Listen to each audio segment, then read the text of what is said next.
Kisah keteladanan Nabi Ismail alaihissalam. Setelah berdakwah di Babilonia dan beberapa lama tinggal di Mesir, Nabi Ismail alaihissalam bermaksud pindah ke Palestina bersama istrinya. Karena lama tidak memiliki anak, kemudian beliau berdoa kepada Allah agar dikaruniai anak yang soleh. Berkat doa itu, Ibrahim dikaruniai seorang anak laki-laki bernama Ismail. Ibu Nabi Ismail alaihissalam bernama Hajar. Dengan bertawakal kepada Allah Subhanahu wa Ta'ala, Nabi Ibrahim alaihissalam meninggalkan rumah, membawa Hajar dan Ismail tanpa tempat tujuan yang pasti. Ia hanya berserah diri kepada Allah yang akan memberi arah kepada binatang tunggangannya.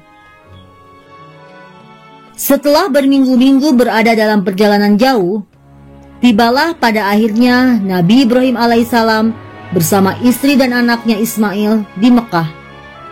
Di kota itu, Ka'bah didirikan oleh Nabi Ibrahim dan Nabi Ismail alaihissalam dan menjadi kiblat manusia dari seluruh dunia. Di tempat itu, Masjidil Haram sekarang berada. Lelah masih belum hilang. Perintah Allah Subhanahu wa Ta'ala sudah datang kepada Nabi Ibrahim alaihissalam. Di Mekah, Hajar dan Ismail harus ditinggalkan. Padahal tempat itu sangat gersang dan tidak ada air serta tidak ada tanaman yang subur. Nabi Ibrahim alaihissalam mengatakan kepada istrinya bahwa ini adalah kehendak Allah Subhanahu wa Ta'ala dan harus bertawakal kepadanya. Hajar berkata, "Kemanakah engkau akan pergi? Apakah Allah akan menyuruhmu melakukan hal ini?" Nabi Ibrahim alaihissalam menjawab, "Benar, Allah lah yang menyuruh kita ke sini. Percayalah, Allah Maha Penyayang, tidak mungkin menelantarkan kalian." Hajar mematuhi perintah Ibrahim dengan sabar. Ia makan dari bekalnya dan minum dari air yang ditinggalkan Nabi Ibrahim alaihissalam sampai habis. Beberapa hari kemudian, persediaan bekal sudah habis. Tak ada lagi makanan dan minuman. Hajar kebingungan, kemana ia harus mencari makanan. Kebingungan bertambah manakala terdengar tangisan Ismail kehausan. Hajar melirik ke kanan dan ke kiri. Pandangannya ke sana kemari mencari air. Begitu gigihnya Hajar, ia berlari menuju Bukit Safa, barangkali bisa mendapatkan air. Ternyata tidak ada air sedikit pun. Kemudian ia pun berlari-lari kepayahan sampai tiba di suatu tempat lain yang bernama Marwah. Di sana pun tidak ada air. Kejadian itu sampai berulang-ulang, bolak-balik sebanyak 7 kali. Ia berlari antara Bukit Safa dan Marwah. Diriwayatkan bahwa Hajar berada dalam keadaan tidak berdaya dan hampir putus asa. Namun, pertolongan Allah Subhanahu wa Ta'ala datang kepadanya. Atas kekuasaan Allah Subhanahu wa Ta'ala, melalui malaikat Jibril, keluarlah mata air Jam-Jam. Air itu dapat memenuhi keperluannya sehari-hari.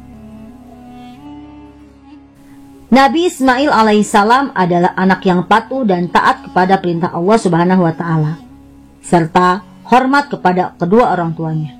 Ketaatan dan kepatuhan Nabi Ismail alaihissalam diuji oleh Allah Subhanahu wa Ta'ala. Ketika Nabi Ismail alaihissalam menginjak usia remaja, Nabi Ibrahim alaihissalam dan Hajar diuji oleh Allah Subhanahu wa Ta'ala.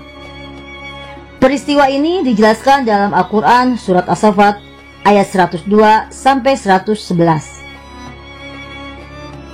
Maka tatkala anak itu sampai pada umur sanggup berusaha bersama-sama Ibrahim berkata, "Hai anakku, sesungguhnya aku melihat dalam mimpi bahwa aku menyembelihmu. Maka pikirkanlah apa pendapatmu."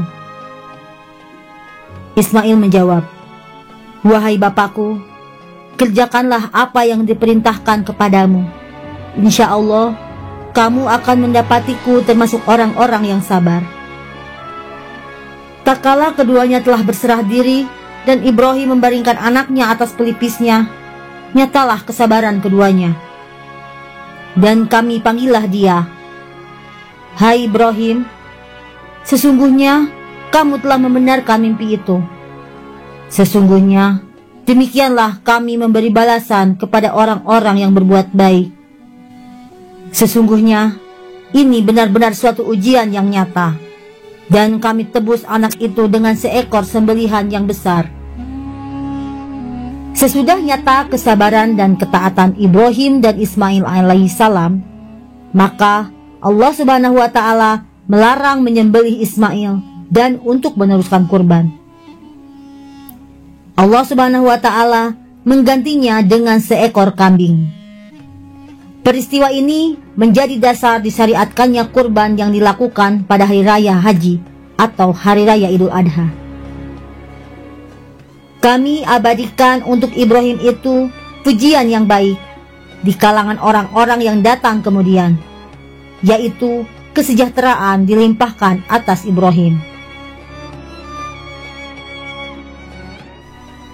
Demikianlah kami memberi balasan kepada orang-orang yang berbuat baik. Sesungguhnya ia termasuk hamba-hamba kami yang beriman. Dan inilah asal permulaan sunnah berkurban yang dilakukan oleh umat Islam pada setiap hari raya Idul Adha tanggal 10 Dzulhijjah. Pada suatu ketika, Nabi Ibrahim alaihissalam menerima wahyu dari Allah Subhanahu wa Ta'ala agar membangun Ka'bah. Hal itu disampaikan kepada anaknya Nabi Ismail alaihissalam. Ismail berkata, "Kerjakanlah apa yang diperintahkan Tuhanmu kepadamu, dan aku akan membantumu dalam pekerjaan mulia itu." Allah Subhanahu wa Ta'ala berfirman dalam Al-Quran surat Al-Baqarah ayat 127.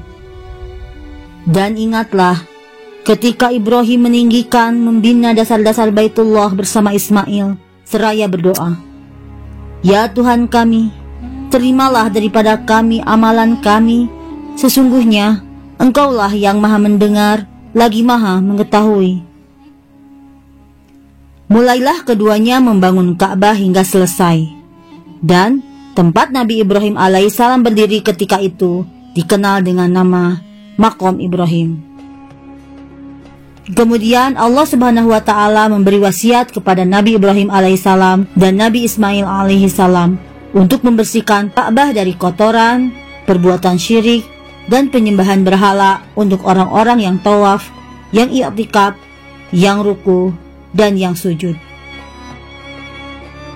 Demikianlah kisah keteladanan Nabi Ismail alaihissalam. Dari kisah tersebut dapat kita teladani sikap-sikap Nabi Ismail alaihissalam dalam kehidupan sehari-hari.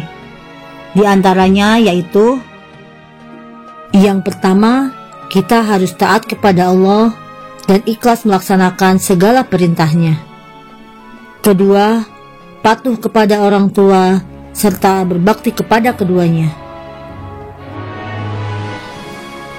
Ketiga, menghormati kedua orang tua dengan cara berbicara yang santun, lemah lembut, sopan, dan tidak menyakiti hatinya. Alhamdulillah, pembelajaran hari ini sudah selesai. Mohon maaf apabila ada kesalahan. Billahi taufiq wal hidayah.